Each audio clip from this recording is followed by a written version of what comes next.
He was insinuating na bakla ako. Kaya siya naghamon ng sabunutan. I say, nothing can be farthest from the truth. Walang peke sa anumang bahagi ng aking muka. Lalong hindi ako bakla. Magsabunutan daw kami.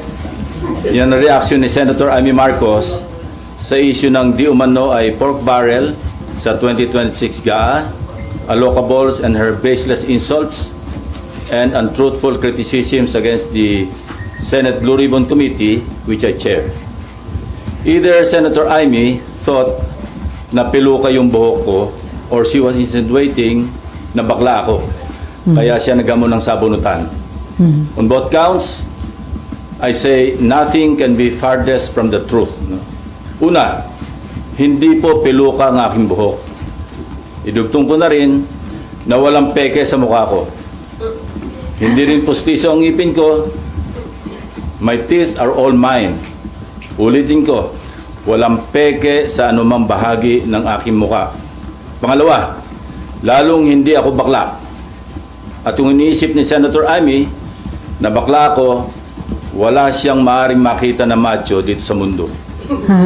Pangalawa, or anyway, please don't get me wrong, I have nothing against homosexuals. It is their choice and I respect them for that. But as far as I'm concerned, kahit hindi ako kagwapuhan, para sa akin, masarap pa rin na maging tunay na lalaki. At tulad ni Tito Soto at Kiringo Hunasan, macho din po ako. Lalaking lalaki. Period. End of discussion. On Monday, January 19, we will resume the Blue Ribbon Committee hearings to further clarify some issues surrounding the flood control anomalies. Hence, we'd like to know more about the so-called Cabral files. Not necessarily from Congressman Leandro Leviste, although he is most welcome to attend and participate in the hearing. In fact, we're also sending an invitation to the Speaker of the House of Representatives. But we prefer to get it from the original and official source itself, the DPWH, Department of Public Works and Highways. In this regard, we are issuing a subpoena duces tecum to Secretary Vince Dizon with the end in view of consolidating all the files, including but not limited to what the late Undersecretary Cabral left before she died, and which are confirmed to be in the possession of the department and which the Blue Ribbon Committee needs to further enhance our inquiry and investigation. Nag-usap na kami ni Secretary Vince tungkol dito last Monday at kung ano-ano mga files at dokumento ang kailangan namin. In relation to this, I received reliable information that former DPWH Secretary Manuel Bonoan deliberately submitted to Malacanang incorrect grid coordinates of thousands of flood control projects all over the country which form part of the Sumbong sa Pangulo website. This resulted in grossly inaccurate data involving some 421 ghost projects on previously inspected flood control projects earlier reported to the public by the said department, and which they are now trying to rectify by comparing the records in their multi-year planning and scheduling, or MIPS, MYPS, project and contract management application, or PCMA, and other related documents that remain intact and in the possession of the department. Second, we would like to clarify persistent reports that former Speaker Martin Romualdez had purchased a house and lot in a plush subdivision in Makati City using the Discayas as front in the said sale. If verified to be true, this could possibly establish a direct connection between the former Speaker and the Discayas. In this regard, we may invite the former owner of the property to shed light. This is what I'm advising Senator Amy Marcos. Noise does not convict. Neither does it indict even who may be perceived as the most guilty in the FCP or flood control project saga. Only evidence does.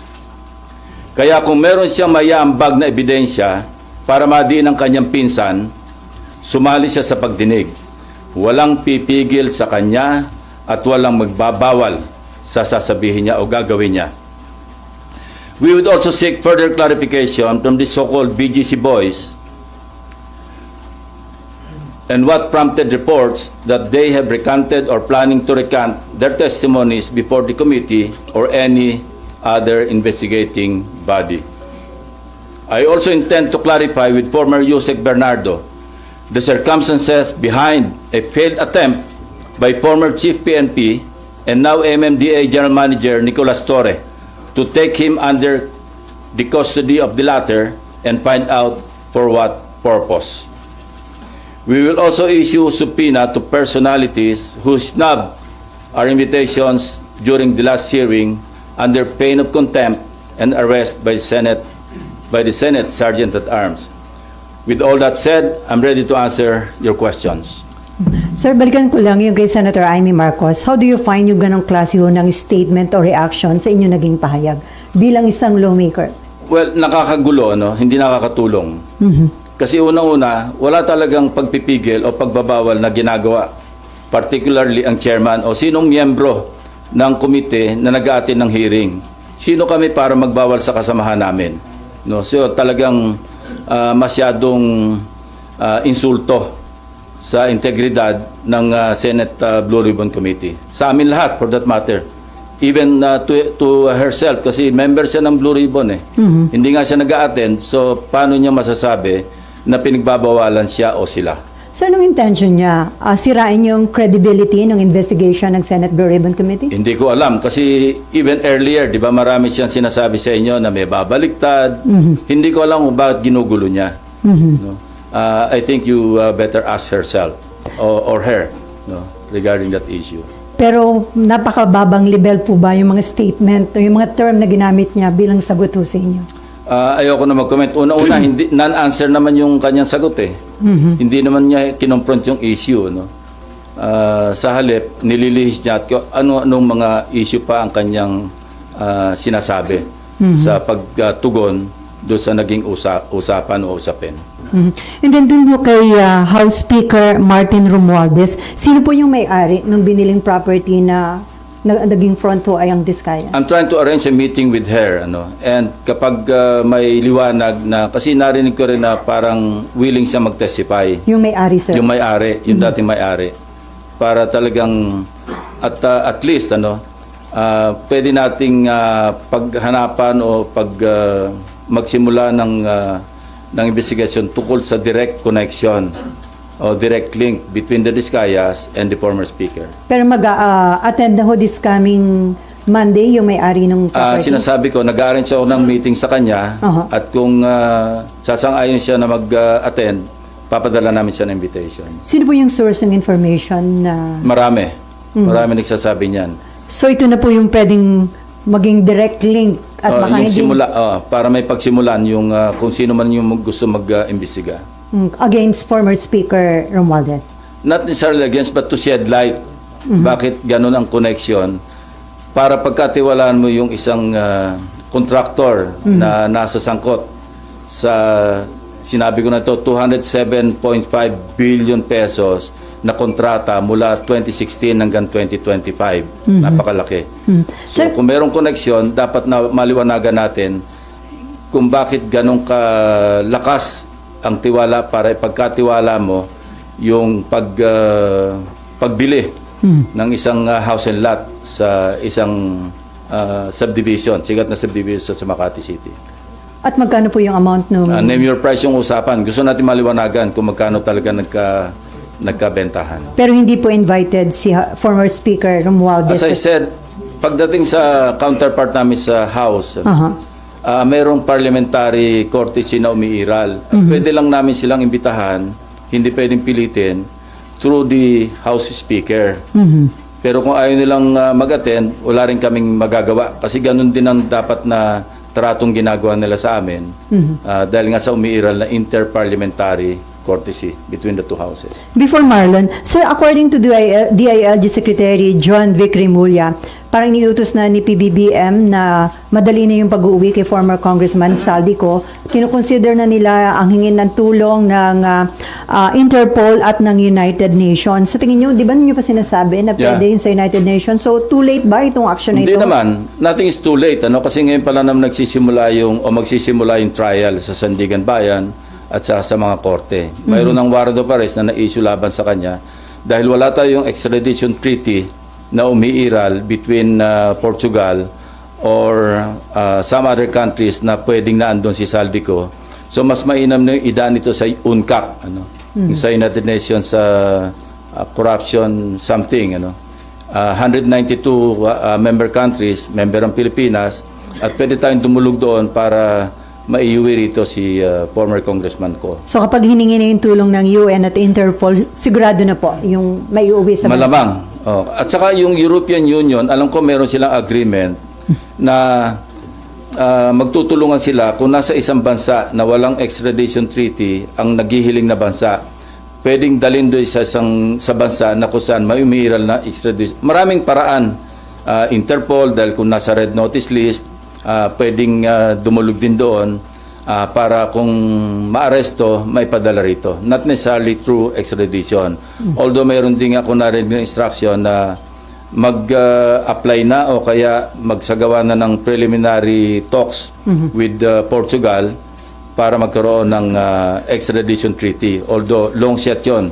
Kasi aside from the executive department initiative, dadaan pa yan sa ratification sa Senado. So, ang easiest way, sir, hingin ng tulong ng UN at saka ng Interpol? We can do it simultaneously actually. Kung ano yung mauna at yung mas mainam, mas effective, edi yun na yung pairalin. Okay, before Marlon, ihabol ko lang. According to the lawyer of Alcantara, he is not recanting his prior statement.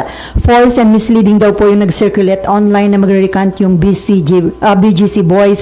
So sir, ano yung possible din talaga na may mga puwersa o influential people na kumakausap sa kanila? Yun ang gusto natin malaman. Sa kabila ng pagtanggi ng abogado ng kampo ni Alcantara, gusto pa rin natin malaman ano yung may mga attempt pa na nangyari para sila'y mag-recant. At kung meron, sino? At kung sino, bakit? Kaya ganun pa rin. Gusto pa rin natin maliwanagan yung istorya behind the reports na nag-recant na o nagpaplano mag-recant. Sina Alcantara, si Bryce Hernandez. Kaya ipapatawag uli natin sila, yung BGC boys, para marinig mismo sa kanila, para ma-record ng Blue Ribbon Committee ano yung naging dahilan kung bakit lumabas yung ganito mga reports. Pero may info ho ba kayo na may nag-a-attempt talagang kausapin sila to convince them to recant? Well, that's normal for the camp of those being implicated na makipag-usap kasi yun ang mga iniisip nilang pwedeng magpabagsak sa ebidensya laban doon sa mga na-implicate. Normal lang yun. Gusto natin maliwanagan, although sinabi ko na rin na hindi stand-alone yung kanilang testimonies kasi pwede itong maibangga doon sa mga other corroborative documentary evidence pati ibang testimonya ng ibang testigo. So, pero siyempre may epekto yun maski papano doon sa ebidensya. Lalo na sa pagdating sa trial kasi guilt beyond reasonable doubt ang threshold. Sa pagpapile ng kaso, yung probable cause or yung sinasabing reasonable certainty of conviction, medyo mababa yung threshold. Pero pagdating sa husgado, napakabigat nun. Guilt beyond reasonable doubt ang kinakailangan. So, lahat ng ebidensyang kailangan maisalang sa korte, kailangan nandoon. So, still, kailangan pa rin na naandyan yung matibay na testimonya ng mga sina Alcantara, Bryce Hernandez, JP Mendoza, para talagang masolidify yung kaso sa korte. At sila nandito pa rin, sir, sa Senate custody. Nandiyan pa rin sila. So kung meron man nakikipag-usap, possible ba yun kung nakadetain sila? Hindi naman kailangan direktang kausapin sila. Pwedeng sa Lawyer to lawyer. Okay, Marlon, and then Amean. And then Amor. Sir, yung former secretary mo, yung information, sir, na intentionally mali yung sinabit niya before you. Yes, very reliable. Sir, may witness, sir, na harap to testify on that. Meron. And what do you make of that, sir? Well, deliberate, ibig sabihin, no-cover up niya talaga. Kaya looking back, naalala ko, meron siyang binanggit tungkol sa ilahad ko sa aking privilege speech doon sa nauhan. Ang sabi niya, mali raw yung grid coordinates. Although sigurado kami, kasi personal naming pinuntahan ng teams namin, yung mismong ghost flood control project. At nakausap mismo yung barangay chairman, mga tao doon, na talaga merong nakalaan na proyekto na hindi nagawa. No? So, doon pa lang, kasi nag-flashback sa akin yun eh. Kaya pala, sinasabi niyang ang grid coordinates daw mali, yung pala, nasa utak niya, alam niyang minali niya. Hindi naman kami, kasi at that time, sa privilege speech ko, wala pa naman yung sumbong sa Pangulo website eh. At least yung first privilege speech. So, nag-relay kami sa sarili naming sources. But eventually, I think sa second namin, nag-relay kami sa sumbong sa Pangulo. So, ganito kasi yung istorya. Ang unang report, 421 out of 8,000, di ba? So, yun, bloated yun. Why? Because when the AFP, yung composite team or teams ng AFP, PNP, yung DepDev, kung pupunta sila sa isang lugar para mag-inspeksyon ng suspected ghost flood control projects, at mali yung grid coordinate, siyempre wala sila makikitang project. So, i-report nilang ghost yun. So, ang outcome, masyadong bloated yung 421.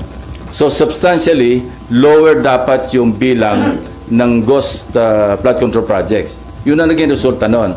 And the DPWH is now trying to rectify by comparing yung multi-year planning and scheduling. Kasi yun yung nasa plano, alam mo, multi-year. Ko-compare yun sa PCMA, yung sa monitoring. Pagka nagtugma, yun talaga yung grid coordinates.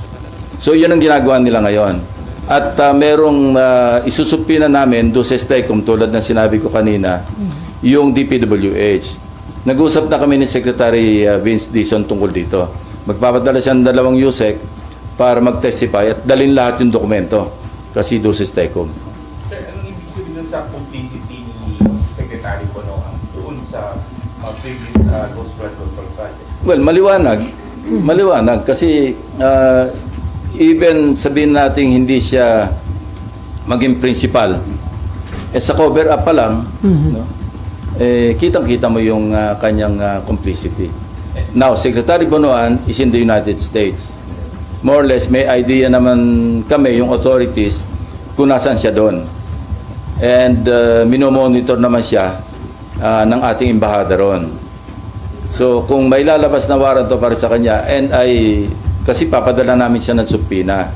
At siyempre, hindi siya makakarating, makokontempt siya at pa-issue din namin ng warrant. Even in the absence of a judicial warrant, we can request